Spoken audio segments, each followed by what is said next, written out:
ঘুরে আসলাম গরিবের ডাঙ্গুয়ার হাওর থেকে, কিন্তু সেখানে গিয়ে কি একটা বিপদে পড়েছিলাম বলার বাইরে। আর জীবনে শুক্রবার দিন বাড়ি থেকে বের হব না। আসসালামু আলাইকুম, কি অবস্থা সবার, কেমন আছেন সবাই?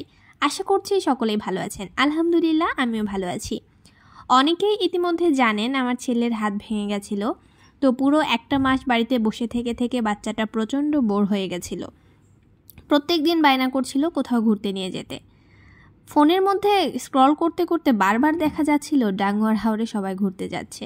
যেহেতু সেটা আমার বাড়ির কাছে নয় আর বাচ্চা কাচ্চা নিয়ে এখন অত দূর জার্নি করাও পসিবল না, তাই বাড়ির কাছে গরিবের ডাঙ্গুয়ার হাওর দেখতে গিয়েছিলাম। এই পর্যন্ত তো সব ঠিকই আছে, কিন্তু সেখানে গিয়ে মানুষের এত ভিড় যেটা মুখে বলে প্রকাশ করার মতো নয়। একেবারে কানে ধরেছি আর কোনো দিনও শুক্রবারে ঘুরতে বের হব না। শুধু বকবক করেই চলেছি, কিন্তু কোথায় এসেছি এখন পর্যন্ত কিন্তু বলা হয়ে ওঠেনি। আমরা এসেছি নওগাঁ জেলার হাসাইগাড়ি বিল দেখতে। আর এখানে কি পরিমাণ মানুষের ভিড় আপনারা ভিডিও ফুটেজে কিন্তু দেখতেই পাচ্ছেন। আমরা গাড়ি অনেক দূর আগেই পার্কিং করে রেখেছিলাম যাতে যাওয়ার সময় একটু সুবিধা হয়। গিয়েই আমার বাচ্চারা বায়না ধরেছে ফুচকা খাবে, কিন্তু ফুচকার দোকানেও এত ভিড়, ফুচকা দিতে দেরি হচ্ছে বলে তাদের খুব মন খারাপ। এই যে দেখেন, গাড়ির লাইন দেখলে মাথা নষ্ট হয়ে যাবে। এত ভিড় আর চেঁচামেচিতে পরিবেশটা একেবারে দূষিত হয়ে উঠেছে। একেবারে পরন্ত বিকেলে কিছুটা ভিড় কমার পর একটু স্বস্তি লাগছিল।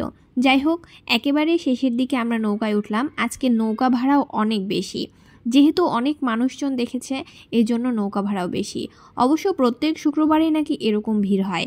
আগে থেকে জানা থাকলে কখনোই এই বোকামিটা করতাম না, কারণ আমাদেরকে শুক্রবারেই আসতে হবে এরকম কোনো কথা নেই।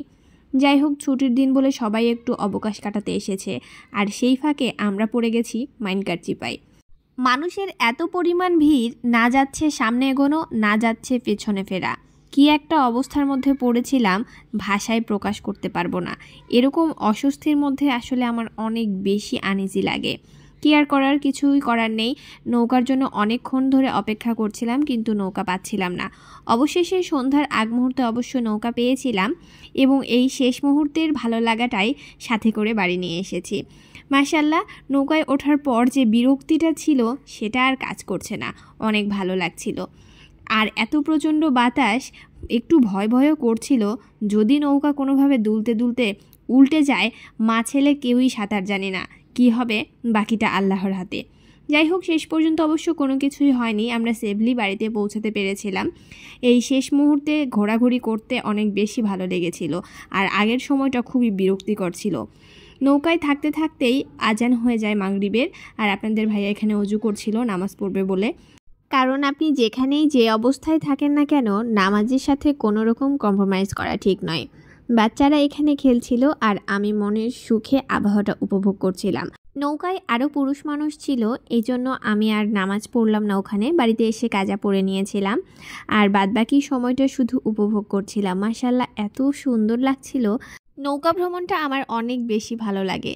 তারপরও ভয়ও লাগে কিছুটা, যেহেতু সাঁতার জানি না। এটা হচ্ছে আমাদের গরিবের ডাঙ্গুয়ার হাওর বা নওগাঁ হাসাইগাড়ি বিলের রাতের দৃশ্য। কেমন লাগলো অবশ্যই কমেন্টে জানাবেন। ধন্যবাদ।